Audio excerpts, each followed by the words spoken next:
Welcome to our channel. If this is your first time here, please consider to subscribe to our channel.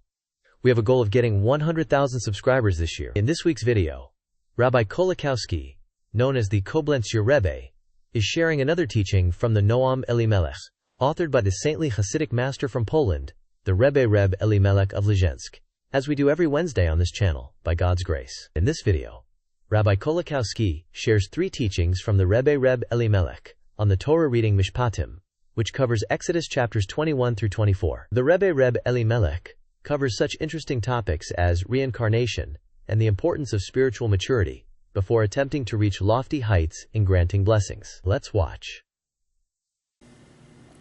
Okay, Bruchim Abayim, welcome everyone. When we release this, it will be Wednesday, and we try every Wednesday to learn something from the Heilige Rebbe Elimelech from Lizhensk. We are in Parshas Mishpatim, and we read in the book of Exodus, chapter 21, verse 1, Ve'ela HaMishpatim, and these are the judgments, these are the laws. So the Heilige Rebbe Elimelech says, Ayomer Ve'ela Mishpatim, another explanation of these are the judgments of the laws in Exodus chapter 21, verse 1, Diniksiv Melech B'Mishpat Yamid Aretz, that a king causes the earth to stand with judgment. That is a quote from the book of Proverbs, chapter 29, verse 4. Says the Heilige Rebbe Elimelech, Tehini yesh tzadik asher b'yado dinnim amtikam la'abcham l'rachmim. There's a type of saint, a type of tzaddik, that in his hand he has the strict judgments and he can sweeten them and turn them into mercy. V'zeu melech b'mishpat. This is the meaning of a king in judgment. Means to say that someone who's on this spiritual level, Shu melech al mishpat, that he is the king over the judgments, Tahainu al dinnim, which means the strict judgments, Yamid Eretz, causes the land to stand. If ish trumos yerasena, and the verse continues that a man destroys his heave offerings, his upliftings,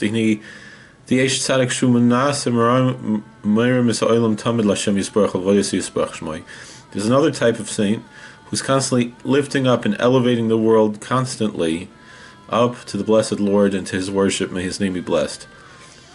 This type of saint doesn't just sweeten the judgments, he destroys the judgments. Again, this type of tzaddik doesn't merely sweeten and turn around the judgments, he destroys the judgments. That they should not come at all. He does not need to sweeten them. And this is the meaning of, and these are the judgments which you should set before them. Ritzaloimer means to say, dinnim tasem lefneim, the judgments set in front of them, whether you set them in front of the saints to sweeten them, to turn them to mercy, or the other path is to hold them back, that they should not go out at all, and they should not arrive at all to kalahavan. It's easy to understand. Alright, I think we can learn. We have time for 1 or 2 more teachings. Kisikne Evid Ivri. When one acquires a Hebrew bondsman, meaning an indentured servant. Again, this is Parshas Mishpatim, book of Exodus, chapter 21, verse 2. Persh Rashi Zal Evid Shuivri. That Rashi explains that when it says a Hebrew bondsman, it means a bondsman, a servant, an indentured servant who is a Hebrew. This is also a hint to these 2 types of saints. Because you need to know, when you see a very great saint, you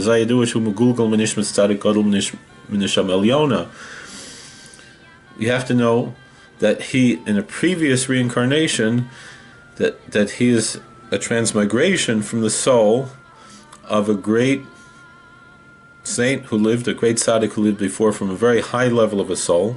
Actually, the whole idea of reincarnation is something that we find in the Zohar in Parshas Mishpatim.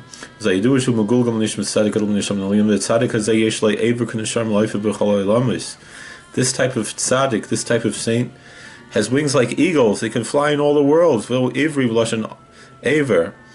This is what it means. Ivri, Hebrew, means like a limb, a wing. The ayin machlef aleph, because the letter ayin can be switched with the aleph. Fulash and knafayim. And so this is the term of the wings. That's the meaning of when you acquire a Hebrew bondsman, moving memela. This is understood on its own. That he has in his wings to fly with his love and his fear, which are called two wings in the Tikkun Zohar. The love of God and fear of God are called wings. He can fly to the higher worlds. He should serve for 6 years. This is a hint to the years of a human being's life. A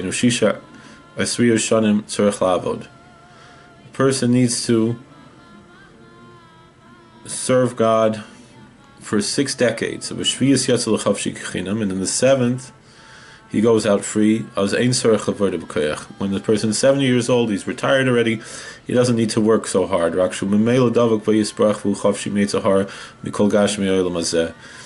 person reaches that age, then he's attached to God and he's free from the devil, from the Yetzer Hara, the evil desires, and from all of the physicalities of this world. Hopefully, if he's worked on himself for those 60 years, he can come to that in the 70th year. Not everyone is worthy to that. It doesn't come automatically. But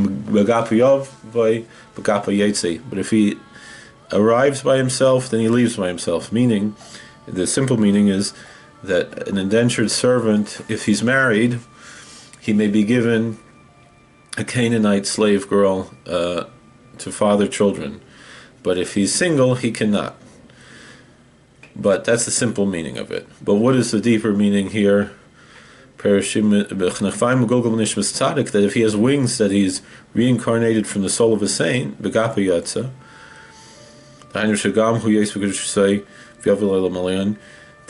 if he comes in alone and he leaves alone, meaning that even he adds his own holiness and he comes to a higher level. If he's a husband to a wife, the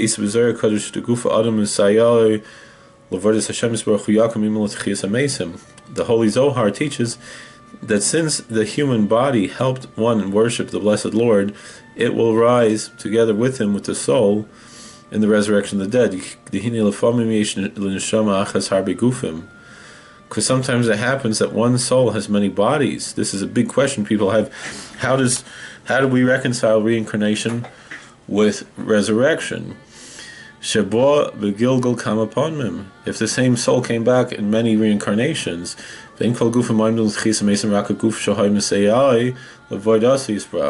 not all of the bodies will rise, only those that helped him worship God. And that's the meaning if he's the husband of a wife. Remember, it's leguf. That's a hint to the body. He rectified his body to worship the blessed Lord. And then his wife goes out with him. That the body will also have the pleasure of the reincarnation together with the soul. It's easy to understand. Short. We'll get through this one. You should not cook a kid in its mother's milk. Again, it's from the book of Exdodus, chapter 23, verse 19. Near the Farish al derech haremes, and this is the whole law of not mixing meat and milk. It seems we could explain this in a way of hinting. We can explain a good, praiseworthy reason why meat and milk cooked together is prohibited. When the angels were by our patriarch Abraham, may peace be upon him, he specifically gave them meat and milk. And even on the holiday of Shavuot, the festival of Pentecost, the sages allowed that you don't have to wait after cheese the way we usually do during the rest of the year, even though there's certain tzaddikim who were strict about this. So we could say that meat is a hint to materialism. So since the saint eats materialism, having in mind to unify God's name, he's drawing down influence and blessing from the higher world. Nase cholev. As the sages say, how does a woman produce milk? It's blood that is removed and transfigurated into milk. So this is how the saints operate in eating. His eating means milk. This is the outpouring, meaning from God. It's called milk, just like a mother's milk. It's that archetype. But since we're unable to make that type of unification below, that's why God commanded us not to eat meat and milk together, in order not to mix together that which belongs above in heaven to that which is below here on earth. But the angels are not like that. They do have the energy and the power to perform that true unification totally down below in earth, just as in heaven. And therefore they did not were not required to specifically bring that energy from above, and that's why they eat meat and milk. And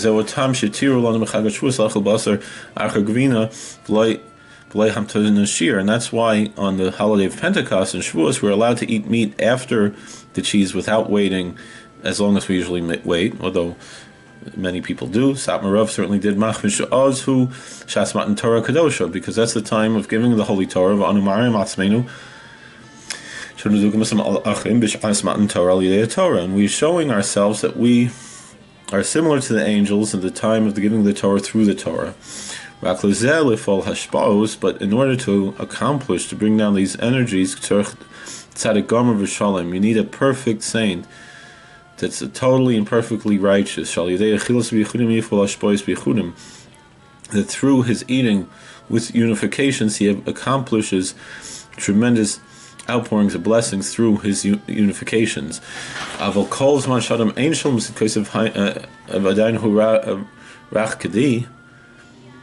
But when a person is not perfect in his saintliness and he's still young like a goat kid, sometimes he's strong and sometimes he's weak in his piety. Such a person is not worthwhile for him to go on the very high levels of the saints and to perform unifications. This is the meaning of the scripture that says you should not cook a kid in his mother's milk. Meaning all the time when you're weak and young in your righteousness, like a young goat kid, is prohibited for you to cook. Then you're not allowed to bring down influences from the higher worlds through unifications. That's what it means with milk, meaning that's a hint to the outpouring of energy and blessings, as we said above. The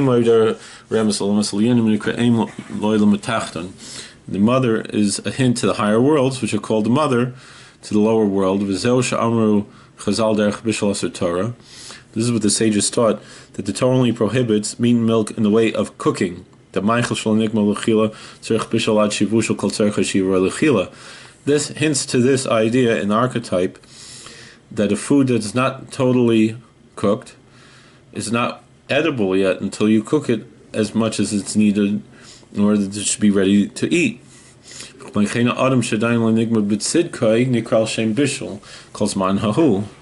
too, if a person is not yet completed in his righteousness, he's also called by this name of cooking all that time. That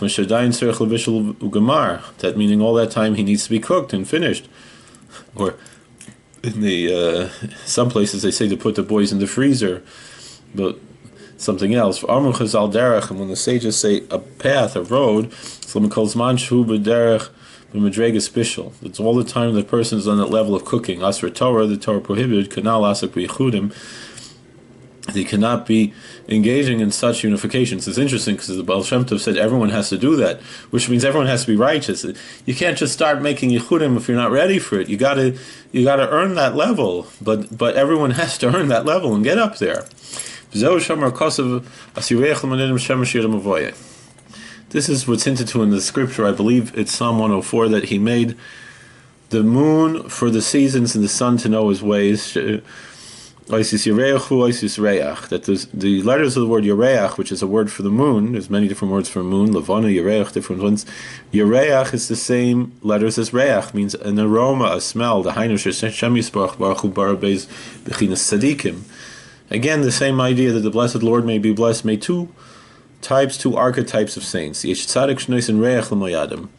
There is a saint that gives an aroma to the seasons, which is a reference to the higher worlds, which are called seasons or appointed times, as we mentioned many times above. And there's a type of saint who's called a tzaddik who's called the sun, S-U-N,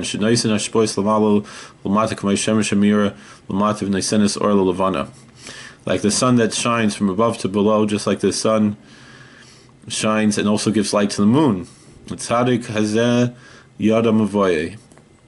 This type of saint knows his going. Perish hu yodei shirish kol davar lamala by lamas halyonim, that he knows the root of everything above in the higher worlds. Kol davar lamati yesh shirish lamala. To everything that exists below has a root above. Havein, we should understand this for Kalahoven. It's easy to understand. Thank you for watching. God bless. Please like, share, and subscribe, comment, and we hope to see you real soon. We hope you enjoyed this content. We have over 5,000 videos on this channel, so we hope you will find other videos you will enjoy. Please like, share, subscribe, hit the bell button, and comment. The Rabbi often makes videos responding to comments below, so you might have a video made just for you by commenting. God bless.